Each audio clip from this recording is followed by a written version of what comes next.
Bismillahirrahmanirrahim.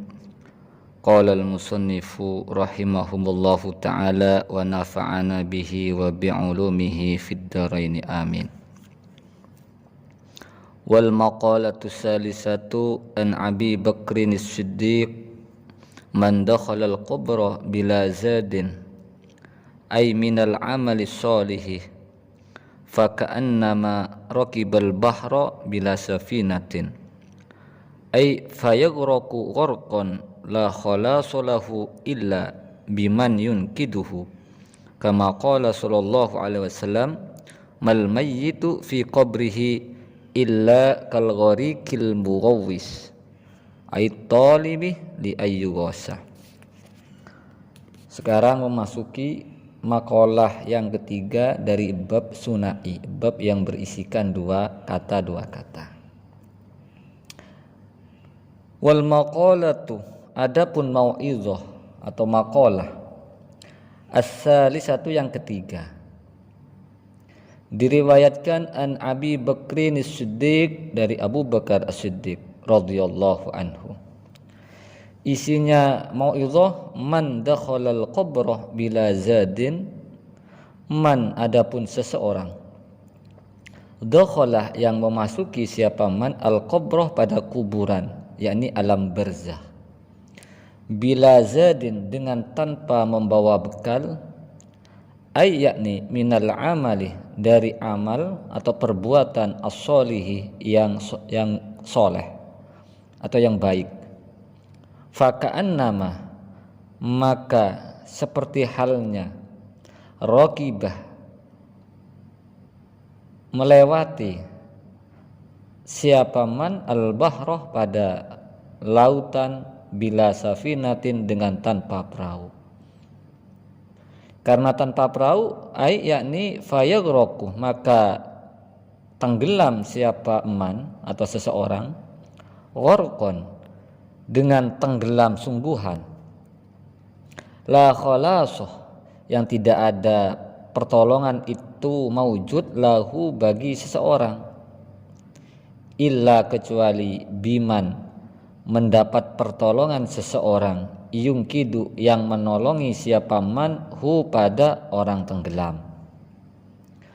Kama qala sebagaimana bersabda sinten Kanjeng Nabi sallallahu alaihi wasallam, pada mal mayyitu fi qabrihi illa kal gharikil mughawwis. Mal mayyitu tidak ada, al mayyitu adapun mayyit, fi qabrihi di dalam kuburannya mayit, illa kal ghariki illa kecuali itu kal ghariki seperti orang yang tenggelam, al mughawwisi yang minta pertolongan, ayyakni at-talibi orang yang meminta, li ayyughasa untuk ditolong siapa talib.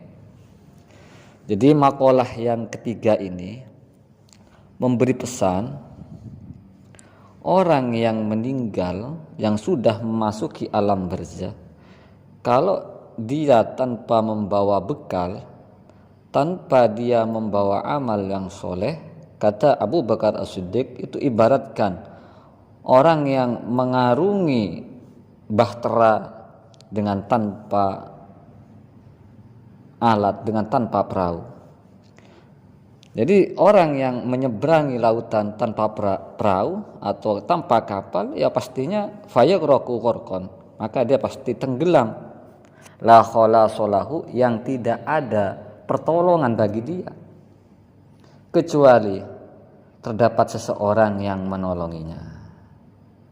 Ini banyak dilupakan oleh manusia. Dia lebih sibuk menyiapkan masa depan yang gak jelas, masa depan dunianya, tanpa memikirkan masa depan akhiratnya. Banyak dari kalangan kita itu tidak memikirkan persiapan untuk bekal kematian, untuk bekal akhirat. Dia malah sibuk dengan hal-hal urusan duniawi yang dia anggap masa depan. Padahal masa depan duniawi itu hanyalah permainan Allah. kehidupan di dunia itu adalah permainan. Kehidupan di akhirat adalah sesuatu yang pasti. Sehingga jika seseorang itu melupakan bekal untuk akhiratnya, maka kata Abu Bakar As-Siddiq, dia ibaratkan menyeberangi lautan tanpa kendaraan.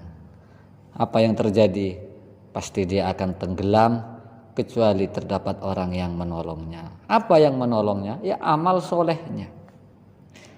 Jadi orang meninggal, orang yang sudah memasuki alam barzakh, yang bisa menyelamatkan dia dari ketenggelaman, dari balasan alam barzakh itu adalah amalnya sendiri. Sehingga kalau dia tanpa menyiapkan bekal untuk akhiratnya, menurut Abu Bakar As-Siddiq itu ibaratkan orang yang mengarungi bahtera tanpa menggunakan kapal ataupun perahu. Sehingga dia terjadi orang yang rugi dalam kehidupannya. Ini sudah tegas dalam Al-Quran. Al-Asr wal asri, demi masa, innal insana lafi khusrin, sesungguhnya manusia itu dalam kerugian. Karena dia tidak mempersiapkan dunianya untuk akhiratnya. Dia malah sibuk dunia untuk dunia, sehingga dia menjadi merugi untuk akhiratnya. Sehingga ditegaskan dalam Al-Quran tersebut, illal ladzina amanu wa amilus sholih, kecuali orang-orang yang punya iman, melakukan perintah Allah, menjauhi larangan Allah. Dia melakukan amal soleh sehingga dia tidak jadi merugi, akan tetapi dia menjadi orang yang beruntung. Tapi realitanya, faktanya, orang tidak menghiraukan. Jangankan akhirat, kita mau perjalanan yang masih hidup ini, kita mau ke Jakarta, kita mau ke Singapura, kita mau ke Amerika, itu semuanya di manajemen, di sangunya, bekalnya sudah di manajemen. Jadi saya berangkat membawa uang 1 miliar. Nanti kendaraannya dari Surabaya atau dari Jakarta transit mana, nanti biayanya ini, makanya ini, hotelnya ini. Itu urusannya dunia, dipersiapkan temenan, disiapkan sungguhan oleh manusia. Tapi dia lupa, tidak menyiapkan dunia untuk akhirat. Sehingga dia menjadi orang yang merugi, kata Al-Quran. Dan kata Abu Bakar As-Siddiq, dia sebagai seakan-akan mengarungi, melewati bahtera dengan tanpa perahu. Ini realita yang ada. Makanya kita tetap mengais rezeki, mengejar dunia yang orientasinya nanti di akhirat. Tidak semuanya orang yang mencari dunia itu selalu rugi, selalu tidak bagus. Kalau dia tahu caranya, memang benar dunia itu jifah, dunia itu bagaikan bangkai. Tapi kalau dia tahu memanagenya, tahu mengembangkannya, tahu memanfaatkannya, dunia bagaikan bangkai, bangkainya dibuat pupuk sehingga menyuburkan tanaman. Begitu juga dunia. Walaupun sudah dianggap bangkai dunia itu, tapi dia kalau bisa memanajemennya, memanfaatkannya, maka dunia akan menjadi bekal untuk akhiratnya. Dengan cara mensedekahkan uangnya, cara memberikan sosial kepada sesama, sehingga dunia menjadi bekal dia untuk menuju akhiratnya. Dia tidak lagi mengarungi dunia tanpa perahu, tapi dia mengarungi dunia atau mengarungi bahtera dengan membawa pesawat terbang ataupun membawa sebuah kapal. Ini pesan moral yang ketiga yang disampaikan atau yang diriwayatkan oleh Abu Bakar As-Siddiq. Sebenarnya kematian itu pasti. tapi orang banyak yang tidak menghiraukan. Pasti sudah ditegaskan dalam Al-Quran, inna lillahi wa inna ilaihi raji'un. Wa ma tadri nafsun madza taksibu ghadan wa ma tadri nafsun fi ayyi ardin tamut. Itu sudah jelas bahwa mati itu sudah akan terjadi. Tapi manusia banyak yang lalai, manusia banyak yang lupa, sehingga dia tidak menghiraukan bekal yang akan dibawa untuk menuju akhiratnya, sehingga dia menjadi orang yang merugi. Semoga kita semua bisa memanfaatkan dunia ini sebagai bekal untuk menuju akhiratnya kita nanti. Amin amin ya rabbal alamin. Wal maqalatur rabi'ah, sekarang yang maqalah yang rabi'ah. Wal maqalatur rabi'atu, wal maqalatu adapun mau'idhah atau maqalah. Ar-rabi'atu yang keempat, an Umar radhiyallahu, diriwayatkan dari Sayyidina Umar radhiyallahu anhu. Yang di atas riwayat Abu Bakar, yang ketiga itu riwayat Abu Bakar, yang keempat ini riwayat dari Sayyidina Umar. Nukilah, dinukil anis Syekh, dari Syekh Abdul Mu'ti As-Samlawi, dari Syekh Abdul Mu'ti As-Samlawi, annan nabiyya, apa sesungguhnya Kanjeng Nabi sallallahu alaihi wasallam, qala itu bersabda sinten Kanjeng Nabi, li Jibrilah, terhadap atau kepada malaikat Jibril alaihi salam.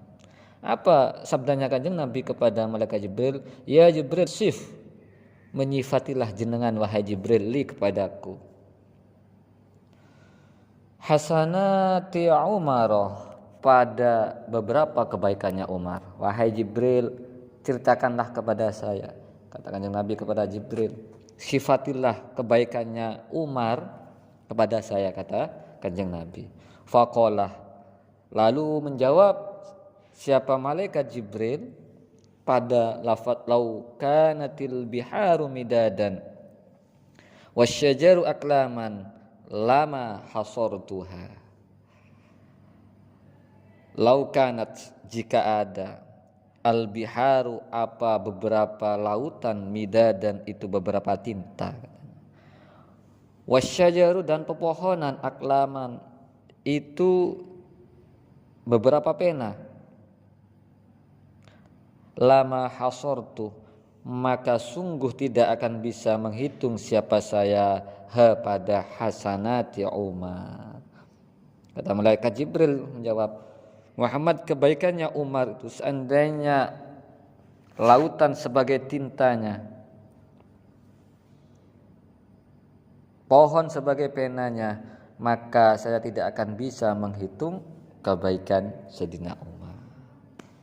Faqalah, lalu bertanya sinten Kanjeng Nabi, Sifli hasanati Abi Bakrin, pada lafaz sifli hasanati Abi Bakrin, sif, ceritakanlah atau sifatilah kamu wahai Jibril, li kepada saya, hasanati Abi Bakrin, pada beberapa kebaikannya Abi Bakar. Yang atas Kanjeng Nabi menanyakan kebaikannya Umar, yang bawahnya ini Kanjeng Nabi menanyakan kebaikannya Abu Bakar kepada malaikat Jibril. Faqalah, lalu menjawab siapa malaikat Jibril, Umaru, pada lafaz Umaru, hasanatun min hasanati Abi Bakrin. Umaru, adapun Sayyidina Umar, hasanatun itu satu kebaikan, min hasanati Abi Bakrin, dari beberapa kebaikannya Abi Bakar. Nah, ini menunjukkan bahwa Sayyidina Abu Bakar itu orang yang lebih mulia, lebih utama daripada Sayyidina Umar. Semuanya sama-sama Kanjeng Nabi, semuanya sama-sama sahabat Kanjeng Nabi. Tapi dalam afdholiyah, dalam keutamaan, Sayyidina Abu Bakar lebih utama daripada Sayyidina Umar. Terus lanjutannya, izzud dunya bil mali wa izzul akhirati bisolihil a'mal. Izzud dunya, adapun kemuliaan yang bangsa duniawi, Izzud dunya, adapun kemuliaan duniawi, bil mali, itu dengan harta. Wa izzul akhirati, adapun kemuliaan akhirat, bisolihil a'mali, itu dengan baiknya beberapa perbuatan. Kemuliaan dunia itu ya ditentukan oleh hal-hal yang sebangsa duniawi, yang sebangsa harta. Kita menjadi mulia di dunia, maksudnya mulianya bukan mulia hakikat indallah, tapi mulia secara duniawi, pandangan duniawi, ini ya dengan harta. Kita pengen mulia membeli mobil dengan merek Mercy ataupun Alphard, itu ya dengan harta. Kita pengen dianggap gagah, mulia di mata duniawi, dengan membuat rumah mewah, ya juga dengan harta. Sehingga kemuliaan yang duniawi itu bisa diperoleh dengan harta. Tapi wa izzul akhirati, tapi kemuliaan akhirat itu tidak bisa diperoleh dengan harta, tapi bisa diperoleh dengan amal-amal yang soleh. Fala tataqawwa, ayakni, lanjutannya, ayakni fala tataqawwa, maka tidak menjadi kuat, umurud dunya, apa beberapa perkara duniawi, wala tasluhu, dan tidak patut apa umurud dunya, illa, kecuali bil amwali, kecuali dengan beberapa harta. Jadi yang bisa menguatkan kemuliaan yang sifatnya duniawi, ya dengan harta. Semakin banyak harta, semakin kuat kemuliaan kita dalam kacamata duniawi, bukan indallah. Tapi wala tataqawwa, terusannya wala tataqawwa umurul akhirati, dan tidak menjadi kuat umurul akhirati, apa beberapa perkara akhirat, wala tasluhu, dan tidak pantas apa umurul akhirah, illa, kecuali bil a'mali, dengan beberapa perbuatan as-solihati, yang baik. Maksudnya kebaikan, kemuliaan akhirah, kemuliaan indallah itu bisa dicapai dengan amal-amal soleh. Tapi kemuliaan dunia itu bisa dicapai dengan harta. Kalau pengen dunia, kalau pengen mulia dunia wa ukhron, ya dikuasai, ya amal juga harus punya, a'malus soleh.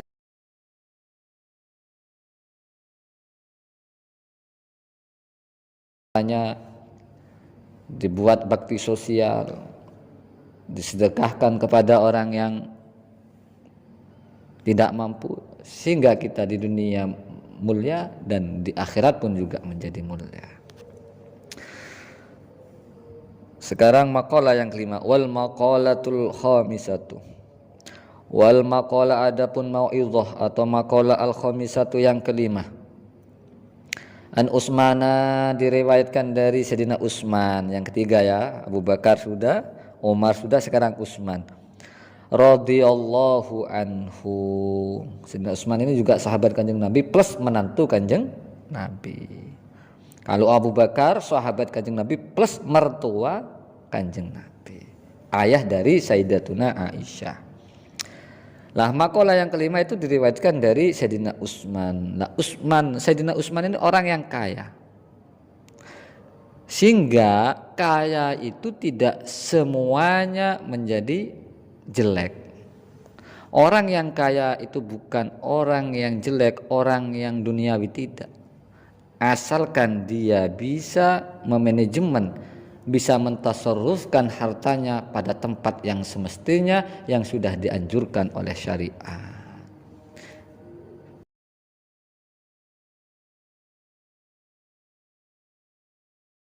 Zuhud itu dunia bukan impian, itu namanya zuhud. Dunia tidak ada di hati, dunia hanya di kantong. Dunia seperti orang parkir. Orang parkir gimana? Dia walaupun banyak dititipi oleh sepeda, dia tidak menganggap itu punyanya, sehingga perlu ditiru cara berpikirnya orang parkir. Dunia yang kita miliki itu adalah titipan yang endingnya nanti akan kembali kepada Allah. Nah, Sayyidina Utsman ini adalah sahabat Nabi yang paling kaya, sehingga banyak menyumbangkan materi dalam peperangan. Bagus. Makanya dalam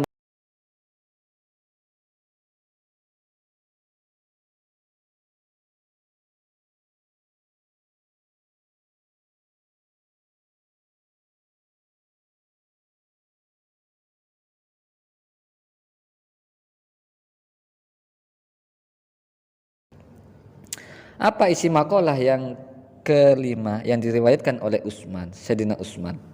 Hamud dunya zulmatun fil qalbi wa hamul akhirati nurun fil qalbi. Hamud dunya, adapun risau, khawatir atas urusan dunia, zulmatun itu adalah kegelapan fil qalbi di dalam hati. Wa hamul akhirati, adapun merisaukan atau mengkhawatirkan urusan akhirah, nurun itu cahaya fil qalbi di dalam hati. Sehingga orang yang selalu risau, selalu terus memikirkan dunia, maka pemikiran seperti itu, mindset seperti itu akan menjadikan hatinya gelap. Tapi orang yang khawatir atas keakhiratannya, sehingga dia berpacu untuk melakukan amal soleh untuk akhirat, sehingga hal seperti itu akan menjadi terang, menyinari terhadap hati kita.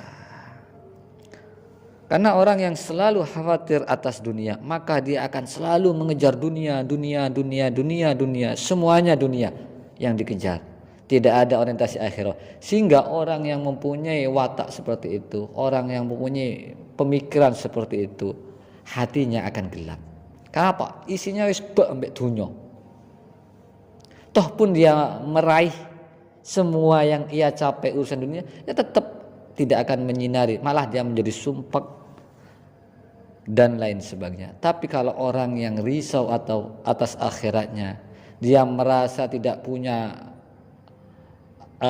amalus soleh untuk akhiratnya, sedikit dia risau, sehingga dia terus berpacu untuk melakukan kebajikan, sehingga pacuan seperti itu dapat menerangi hatinya. Nurun fil qalbi wa hamul akhirati nurun fil qalbi. Maksudnya apa? Ayat ini terusannya, al-hazanu, adapun khawatir fil umuri di dalam beberapa perkara, al muta'alliqati yang berhubungan bid dunya dengan duniawi, soro itu menjadi apa, hazan atau khawatir, muzliman itu kegelapan fil qalbi di dalam hati. Jadi kalau kita selalu khawatir sehingga berpacu melakukan hal-hal yang urusannya duniawi, ya maka hal itu menyebabkan hati kita akan gelap. Tapi selanjutnya, wal hazanu, adapun kekhawatiran, fil umuri di dalam perkara, al muta'alliqati yang berhubungan bil akhirati dengan akhirat, soro itu menjadi apa, khawatir, munawwiron itu menyinari lil qalbi terhadap hati. Sehingga orang yang selalu khawatir atas urusan akhiratnya, sehingga dia berpacu untuk menggapainya, maka pemikiran seperti itu, hati yang seperti itu akan disinari oleh pemikiran